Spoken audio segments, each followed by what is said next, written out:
ဒီနေ့ကတော့ထုံးစံတိုင်း0မိုင်ကိုရောက်နေဖြစ်ပါတယ်ပေါ့နော်အဲ့လိုမပြောရတော့ကြာပြီ။ဒါ scrambler ကဲ scrambler D ပါဒါ scrambler D နည်းနည်းအေးတော့ပေါ့လာပြီတဖြည်းဖြည်းနဲ့လာလဲကုံတော့မှာဆိုတော့ကဲထုံးစံတိုင်းဟိုဘက်ကတော့ GS အဖွဲ့လို့တော့ပြောရမလို့ GS တွေကြီးပဲ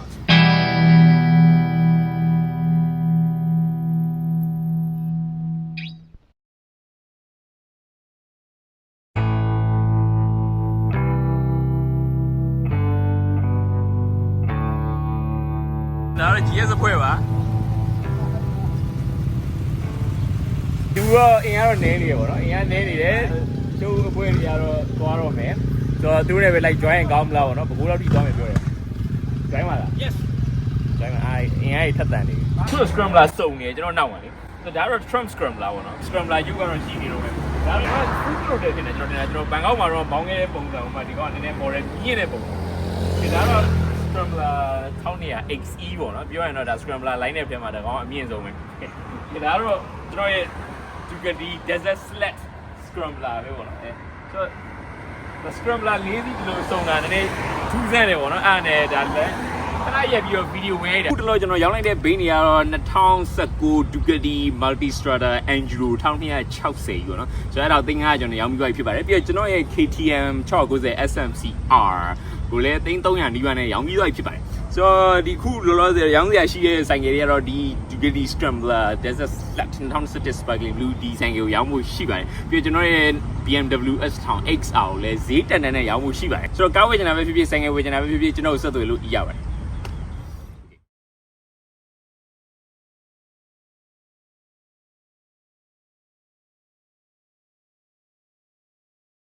ကခုကတော့ဒီ0မန်နေဒီရွှေပြည်ကိုကြော်ပြီးတော့ဟိုဘက်ကထမင်းဆိုင်ကကောင်းတယ်ဆိုလို့အဲ့ဒါသွားမယ်ပေါ့နော်ဆိုတော့အခုလမ်းကြုံဝင်ပြီးတော့ scramble line နဲ့ဟိုရိုက်ကြည့်တာဆိုတော့ဒီဘကိုးနာဆိုင်မှာလူစုံနေရပေါ့နော်ကျွန်တော်ထုံးစံတိုင်းစုံတဲ့နေရာကြီးမှာမစုံမနဲ့ဒီနားမှာလူစုံနေရဆိုတော့ထုံးစံတိုင်းပဲပေါ့နော်ဒီမြန်မာနိုင်ငံမှာလည်း GS ကြိုက်တဲ့လူတွေများတော့ GS ကတော့အုပ်လိုက်ကြီးရှိတယ်ဆိုတော့ကျွန်တော်တို့3စီးကတော့နည်းနည်းကွဲထွက်နေတဲ့3စီးပေါ့နော် scrambler ရဲ့ဒီမှာဗာလဲ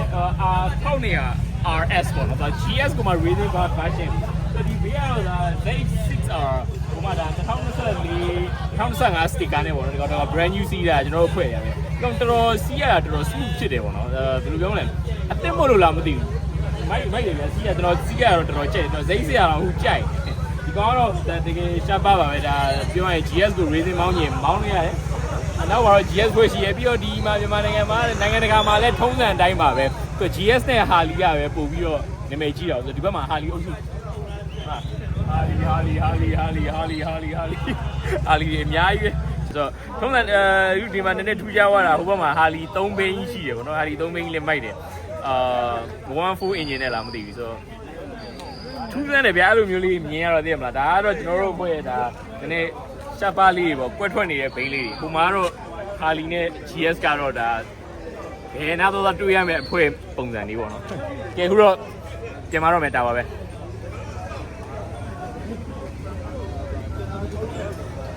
ဒါကျွန်တော်ဖွဲ့တဲ့အဆူရောဖြစ်ပါတယ်ကာကြီးဖြစ်ပါတယ်ကာကြီးခုနကျွန်တော်လမ်းမှာတွေ့ခဲ့ scrambler အုပ်စုတော်ဒီဘက်ရောက်လာဒီမှာပါ scrambler ခုနကမှာ scrambler အုပ်စုပေါ့နော်ဆိုတော့ကဲအခုတော့ဒါတော့ကျွန်တော်တို့အဖွဲ့ကအခုလောဆယ်တော့ပြန်ပြီးတော့ဒါထုံးစံတိုင်းတော့အခု vlogging မရိုက်တာကြာတော့ဆိုတာဒါပြန်ပြီးတော့ရိုက်ပြီးတော့ပြတာဖြစ်ပါတယ်ဗီဒီယိုထဲမှာပါနေကြအကူကြီး